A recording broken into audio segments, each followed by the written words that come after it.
With that, I yield as much time as my ranking member shall desire to make his opening remarks. Well, thank you, Mr. Chairman, and I appreciate your passion for this issue, and I also, I hope they know I respect every single one of my colleagues on both sides of the aisle and appreciate their sincerity when it comes to this issue. I don't know how to go about this without being repetitive, because we just had a hearing on exactly this topic a couple weeks ago. And so I don't want to repeat everything that I said then, but some of that overlap will obviously be unavoidable. For those of you who were at our last hearing just a couple weeks ago on this topic, you know that I have real skepticism when it comes to the topic of commissions. I thought the panel that we had a couple weeks ago of those members, former members of the House and current members or current member of the House who participated in prior commissions, talked about their experiences. Every one of those commissions ultimately ended in failure. So rather than focus on commission, which ultimately is about process, I want to focus my remarks actually on substance, and very specifically on Social Security. Here's why. As someone who watches the Republican presidential debates, I have been, I have interesting viewing habits, I know. I have been struck by how a number of the leading candidates have flat out said they want to raise the retirement age. One of the leading candidates who just got a major endorsement from a Republican establishment group yesterday, she has repeatedly said, we need to raise the retirement age from 65. She seems to be entirely unaware that the retirement age for Social Security hasn't been 65 for quite some time. Almost a decade ago, when my father, after 50 years of hard work at blue-collar jobs, from the age of 16 to the age of 67, went ahead and retired, his retirement age then was 66. In a few years, it'll be 67, because of changes that were made in a law that passed this body in 1983. So if someone wants to send an email to the governor of South Carolina and let her know this, it would be wonderful. I would also like people to know a few other facts about Social Security. Greatest anti-poverty program in American history. Just think, back in the throes of the Great Depression, 46% of seniors lived in poverty. Today, that number is a fraction of that. So those who are saying that in order to save the program, we have to extract exorbitant cuts, or we have to raise the retirement age, I don't know, to 70, beyond, that's a little like saying we need to burn the village in order to save it. It just isn't true. And as I pointed out the very last hearing, I have actually put down a plan on paper that would extend the life of the Social Security Trust Fund through the year 2100. I have a piece of legislation, Sheldon Whitehouse, the senator from Rhode Island, who is the chairman of our counterpart, the Senate Budget Committee. He and I have a bill that would do that for Social Security, simply by bringing in more revenues, those who make more than $400,000 a year. Now, some might object to more revenues coming in to the Social Security pot. I would say two things in response.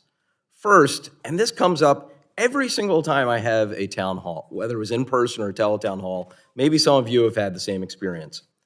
For years and years, Social Security Trust Fund was running a surplus. The 60s and the 70s and the 80s and the 90s. And here's where I would agree with the chairman.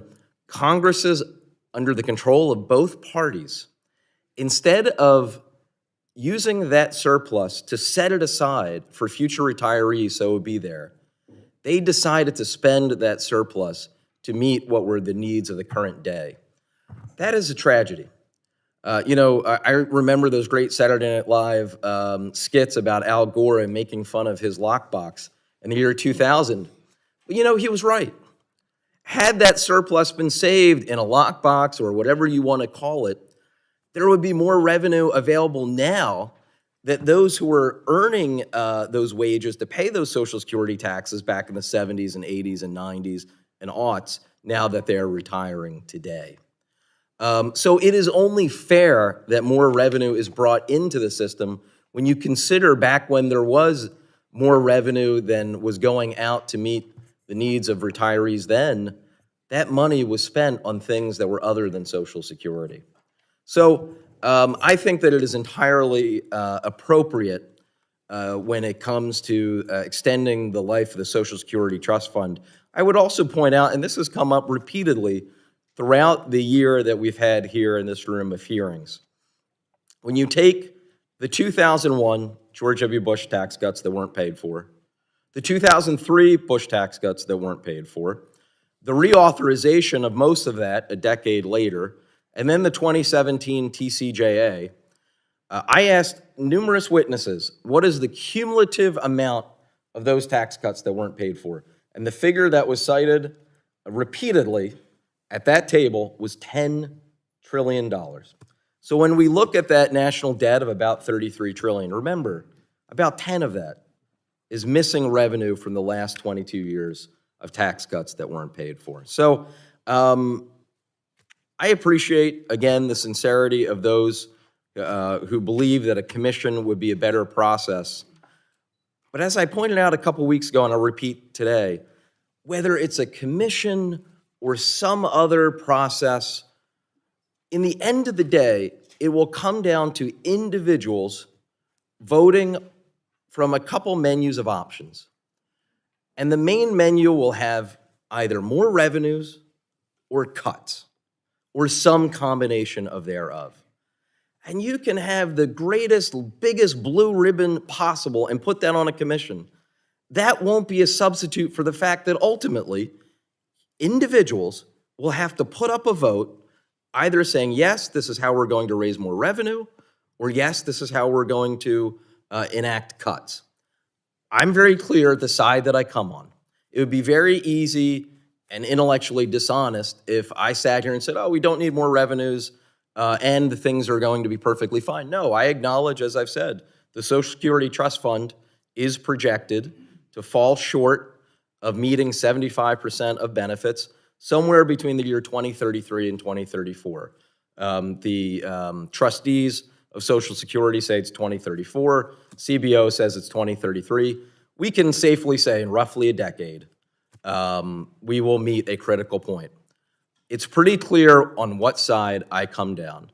More revenues into the Social Security Trust Fund, and we will be able to say, for the lifetime of my daughter, who in the year 2100, God willing, if she's still alive, would be 86 years old, I'll be able to look her in the eye and say, Social Security will be there for the rest of your lifetime and beyond that, simply by bringing in more revenues from those who are in the top 1% of earners.